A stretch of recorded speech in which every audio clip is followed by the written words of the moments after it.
ไวยากรณ์ลาวแบ่งออกเป็นจักภาคคือภาคใดแด่สบายดีน้องๆนักเรียนทุกคนเนาะมื้อนี้มาพบกับอาจารย์ดวงมาลาทองสวรรค์คือเก่าเนาะ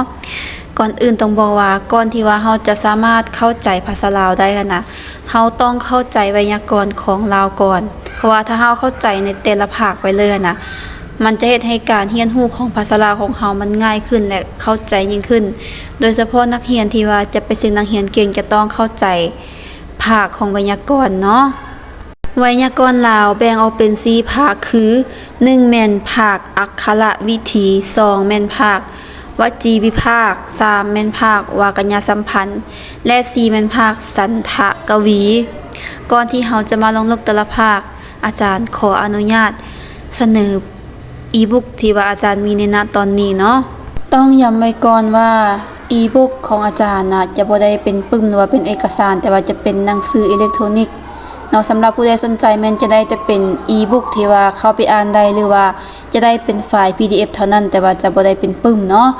ในหน้าตอนนี้ก็มีฮู้บทสอบเส็งภาคแต่งเนาะจบสันม .4 แล้วก็ฮู้บทสอบเส็งภาคแต่งจบสันม .7 ที่ว่าออกปีที่ผ่านมาในนี้จะมีทางโครงหางและคะแนนตอบต่อไปที่3แม่นฮู้บทสอบเส็งนักเรียนเก่งสันม .7 ภาษาลาววรรณคดีพร้อมโดยคำตอบแล้วก็ฮู้บทสอบเส็งนักเรียนเก่งสันม .4 วิชาภาษาลาววรรณคดีพร้อมโดยคำตอบเช่นกันจากนั้นก็จะเป็นเอกสารการสร้างคำวลีประโยคและการแต่งบทหัดแต่งเรื่อง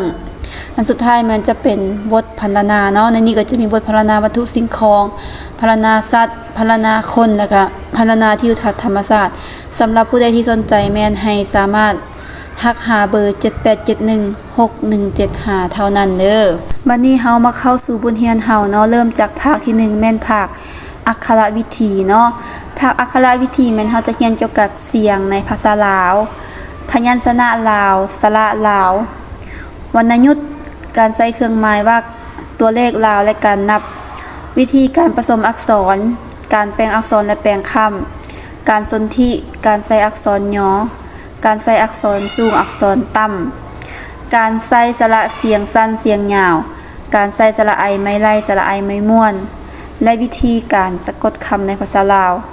นอกจากนั้นก็จะมีการยะวางเนาะแล้วก็พวกคำพยางค์ต่างๆซึ่งว่าภาคอักขระตัวนี้เนาะแม่นเฮาจะเรียนเกี่ยวกับการออกเสียงการเว้ากันว่าคือว่าเอาง่ายๆก็แม่นเรียนเกี่ยวกับพื้นฐานของภาษาลาวแท้ๆเนาะก่อนที่เฮาจะไปเข้าสู่4ภาคได้นะภาคนี้เฮาต้องเข้าใจอย่างท่องแท้เฮาจึงจะสามารถไปเรียนหรือว่าไปเข้าสู่ภาคที่2ได้ซึ่งในแต่ละภาคก็จะมีรายละเอียดที่แตกต่างกันมีแต่ว่าให้ติดตามในคลิปย่อยๆต่อไปภาคที่2แม่นภาควาจีวิภาค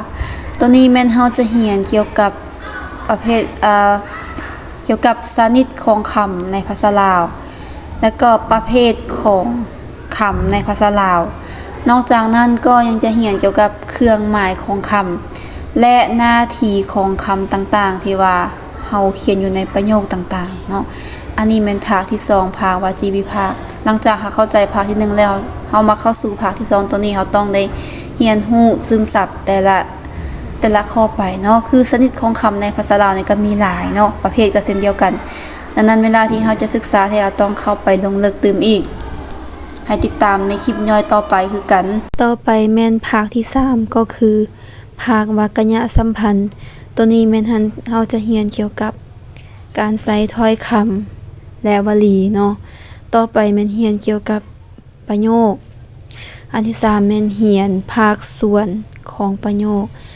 และอันที่4แม่นชนิดของประโยคเนาะซึ่งว่าภาคนี้จะเป็นการสร้างประโยคต่างๆซึ่งค่อนข้างจะมีความลำบากและก็ละเอียดอ่อนในเฉพาะภาคตัวนี้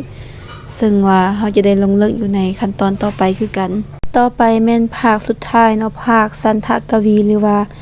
สันทลักษณะในภาคนี้แม่นเฮาจะเรียนเกี่ยวกับการเขียนบทกาบบทกลอนต่างๆโดยเฉพาะอันที่1แม่นหลักเกณฑ์ของการแต่งกลลาวอันที่2แม่นเกี่ยวกับ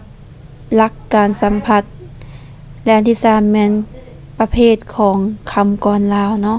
ซึ่งแม่นแต่ละอันก็จะมีความยุ่งยากจะยากหลายกว่า3ภาคที่ผ่านมาเนาะแต่ว่าเฮาจะมาลงลึกอยู่ในแต่ละภาคอีกเทื่อนึงเนาะคือตัวอย่างว่าภาคที่1ก็จะเป็น EP 1ไปตัวนี้แม่นเฮาจะมาอารัมภบทเกี่ยวกับไวยากรณ์ลาวต่างๆเนาะ ท้ายนี้ก็ขอฝากน้องๆนักเรียนทุกคนฝากติดตามกดไลค์กดแชร์และกดติดตามช่อง YouTube ของอาจารย์แน่เด้อแล้วถ้าติดตามในคลิปต่อไปขอขอบใจ